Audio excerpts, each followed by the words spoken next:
Good morning six class. आज हम subject SST geography में chapter first exploring the solar system का last part यानी सिक्स पार्ट पढ़ने जा रहे हैं। इसके बाद आपका क्वेश्चन आंसर्स होगा, यानी नेक्स्ट वीडियो में आपको क्वेश्चन आंसर्स मिलेंगे। अभी तक जो भी चीज़ें हमने पढ़ी फर्स्ट चैप्टर के अंतर्गत में, जो भी चीज़ें हमने फर्स्ट चैप्टर के अंडर में पढ़ी है वो सब हम एक बार रिवाइज कर लेते हैं फटाफट। आज आपके पास सिर्फ 4 टॉपिक है और 4 टॉपिक बहुत ईजी हैं, ज़्यादा बड़े नहीं हैं, आपको इजीली समझ में आ सकते हैं। और इन चारों टॉपिक के अंदर सिर्फ और सिर्फ स्टार्स और कॉमेट्स से रिलेटेड ही सारी चीज़ें बताई गई हैं। इससे पहले हम एक बार देख लेते हैं। हमने सबसे पहले टॉपिक में पढ़ा था यूनिवर्स के बारे में, गैलेक्सी के बारे में, और उसमें हमने पढ़ा था एक हिंदी नाम और एक इंग्लिश नाम, जिसको हम एक जगह आकाशगंगा कहते हैं और एक तरफ मिल्की वे कहते हैं, गैलेक्सी को। ठीक है। उसके बाद हमने स्टार ऑफ कंस्टलेशंस पढ़ा था, यानी नक्षत्रों और तारों के बारे में पढ़ा था। उसके बाद हमने पढ़ा था सोलर सिस्टम, और सोलर सिस्टम में हमने सन के बारे में पढ़ा था। सन की दूरी देखी थी अर्थ से कितनी है और अर्थ से वो कितने गुना बड़ा है, इसके बारे में समझा था। फिर उसके बाद प्लैनेट्स में पढ़ा था कि जिसमें सबसे बड़ा प्लैनेट जुपिटर होता है। उसके बाद और प्लैनेट्स के बारे में पढ़ा था, अपर प्लैनेट्स और इनर प्लैनेट्स, आउटर और इनर वाले के बारे में पढ़ा था। आउटर प्लैनेट्स कहाँ तक के होते हैं, इनर प्लैनेट्स कितने होते हैं, वो हमने जाना था।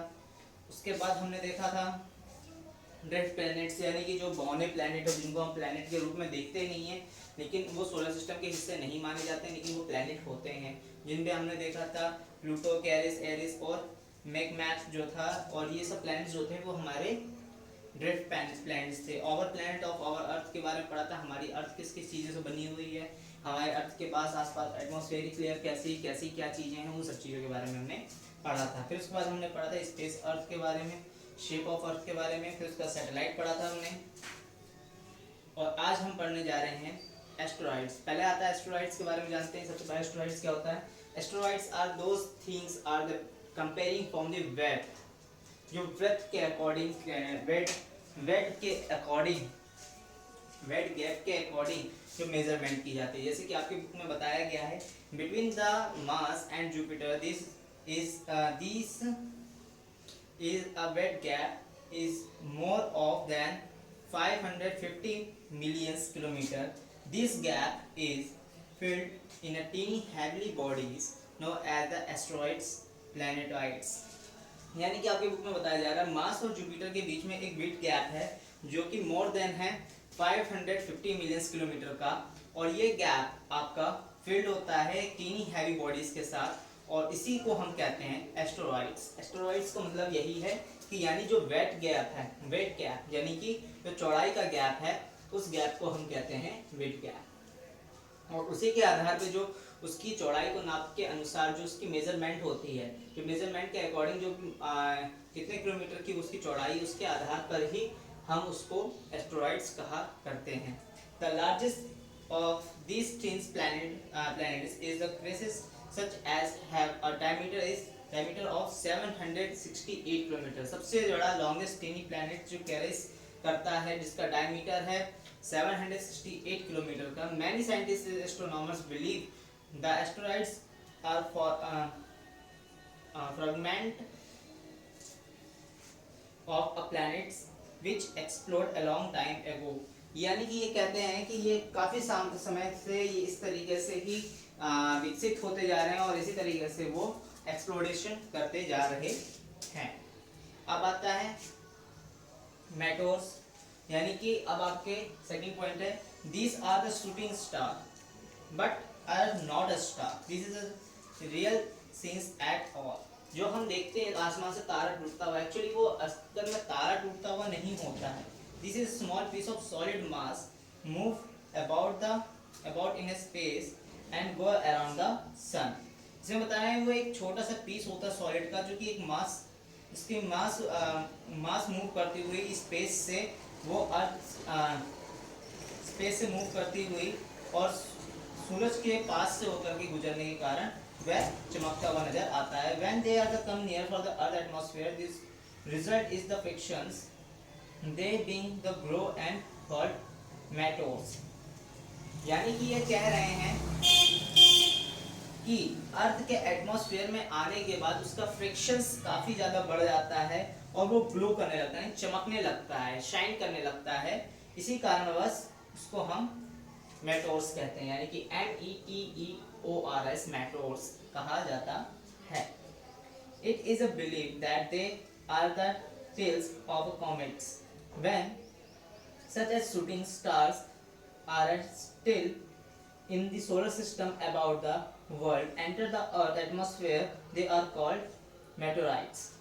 यानी कि कई लोग बिलीव करते हैं कि ऐसी चीजें कॉमेट्स हो सकती हैं when such as a shooting star, एक तरीके का शूटिंग स्टार है, तार का टूट करके गिरना है, जिसे कहते हैं लोग तारों का टूट करके गिरना, और ये सोलर सिस्टम से एंटर करता है अर्थ के एटमॉस्फेयर में, और इसी को हम कहते हैं मेटेओराइट्स, यानी कि मेटेओराइट्स कहा जाता है। इसी चीज को जो ये अंदर एटमॉस्फेयर लेयर के अंदर एंटर करने की प्रक्रिया को मेटेओराइट्स कहा जाता है। After the entering the Earth's atmosphere, there is the made the pretty burn up of the fragment that is around as the meteorites. Such as the meteorites can be seen the Arizona, USA. Arizona, USA.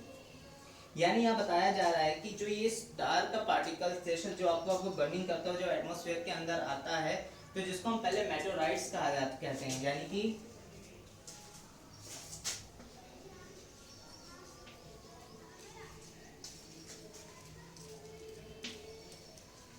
वो convert हो जाता है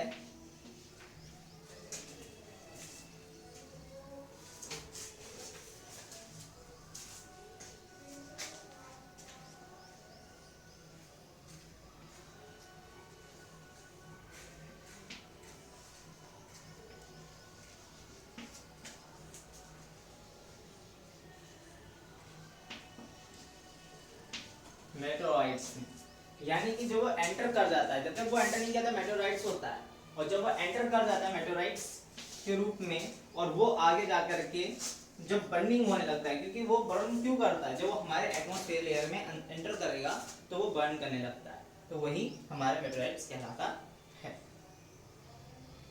अब comets की बात कर लेते हैं। कॉमेट्स क्या होते हैं? कॉमेट्स एक प्रकार की एक ऐसी बॉडी है जो there is another category for the heavenly body known as comet. They too the move around the sun. ये sun के around move करती है, but they follow the long inaugurate orbit. They appear beautiful shine bodies in the sky with the long tails. As they have long orbit, they appear after long intervals. The most famous comet is a Halley comet, which appears after every 76 years. Last time it's appeared in 1986. ये बता रहे हैं कि comets एक तरीके के एक heavenly body होती है जो हमारे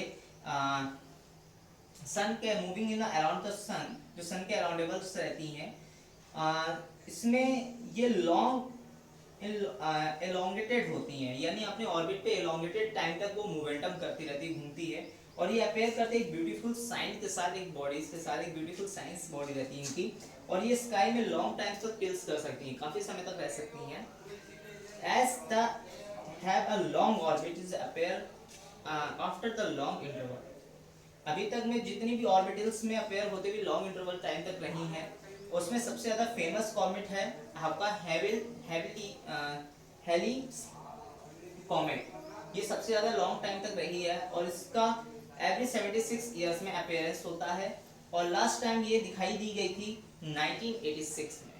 अब आपका लास्ट टॉपिक आता है Indian space programme. Indian space programme एक तरीके से भारत के द्वारा जो स्पेस के अंदर काम होता है उससे रिलेट किया गया है। ये 1975 में स्टैब्लिश हुआ था, और उसके बाद 1975 से वो अपनी सबसे पहली लॉन्चिंग किया था सैटेलाइट की, फर्स्ट सैटेलाइट लॉन्चिंग थी उसकी 1975, जो कि 2 अदर सैटेलाइट्स के साथ नेम था Bhaskara first and Bhaskara second. India is achieving the remarkable programmes in the field of space research technology. India ने एक अच्छा फील्ड बना रखा है अपने स्पेस रिसर्च टेक्नोलॉजी के अंदर। So is a large number of satellite has been launched successfully from Sriharikota Andhra Pradesh. हमारे भारत का जो सबसे बड़ा स्पेस सेंटर है वो श्रीहरिकोटा आंध्र प्रदेश में है, जो कि वहां से काफी सक्सेसफुली स्पेसिस के अंदर लॉन्च कर चुका है काफ़ी सारी स्पेस रिसर्च के लिए कई टेक्नोलॉजीज को थिंग्स को, और ये कई सैटेलाइट्स को वहाँ से लॉन्च किया है। और ये सारी satellites Rohini, arrows, INSTA, IRS series, ये सारी चीज़ें वहाँ पे स्पेस में, ये जो मिसाइल्स के नाम हैं, जो ये स्पेस सैटेलाइट्स के नाम है, ये वहाँ पे अराउंड में, स्पेस के अराउंड में वो मोमेंटम कर रही है। On September 2012 ISRO made a history to launch its 100th indigenous missions. India has no immense the major of play for the satellites launch business. ISRO is only the launch its own. यानी यहाँ पे जो भी चीजें हैं वो एक तरीके से बिजनेस मोटिवेशन के साथ नहीं है। अभी हाल ही में 9 सितंबर 2012 में इसरो ने हिस्ट्री लॉन्च की, जो 100वां इंटीग्रेशन रखा था अपने मिशंस का, और उसमें इसरो ने अपनी खुद की लॉन्चिंग रखी थी। तो ये आज हमने ये चैप्टर कंप्लीट किया, इसरो के बारे में पढ़ लिया है। ये आपके कुछ हार्ड वर्ड्स हैं जिनको आपको इंग्लिश टू इंग्लिश और हिंदी में भी इनके मीनिंग्स लिखनी है। और आज ये चैप्टर कंप्लीट होता है। अगले पार्ट में आपको सिर्फ और सिर्फ इसके क्वेश्चन आंसर, आपके सिर्फ इसमें आपके जो रिलेटेड एक्सरसाइज वर्किंग है वो आपको मिलेगी। और इन चैप्टर्स के जितने भी टॉपिक्स आपको आज पढ़ाए गए हैं, उस टॉपिक्स को आपको रिवाइज करनी है अपने बुक के अंदर, और क्वेश्चन आंसर्स वगैरह और हार्ड वर्ड्स आपको फाइंड करना है। Thank you class.